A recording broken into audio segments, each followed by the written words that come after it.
में सुन्नत इब्राहिमी की अदायगी के लिए ख्वाजा सरा भी मवेशी मंडी पहुंच गए। अपनी अदाएं दिखाते ख्वाजा सरा सफेद राजनपुरी बकरों के साथ सेल्फियां भी बनाते रहे।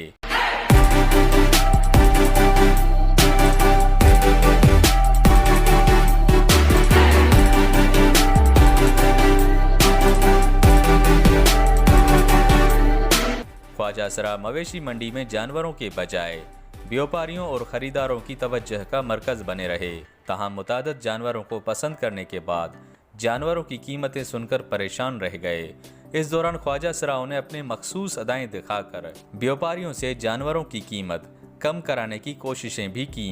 उधर ख्वाजा सरा चांदनी का कहना था कि इस बार कुर्बानी के जानवरों की कीमतें आसमान से बातें कर रही हैं। यहाँ तो रेट भी बहुत ज़्यादा है जानवर के, किसी का 95,000, किसी का 1,30,000, किसी का 1.5 लाख, किसी का कितना, तो बहुत ज़्यादा रेट है। देखें हम तो गरीब लोग हैं, कुर्बानी ज़हरी बात है, हमने कर दी है।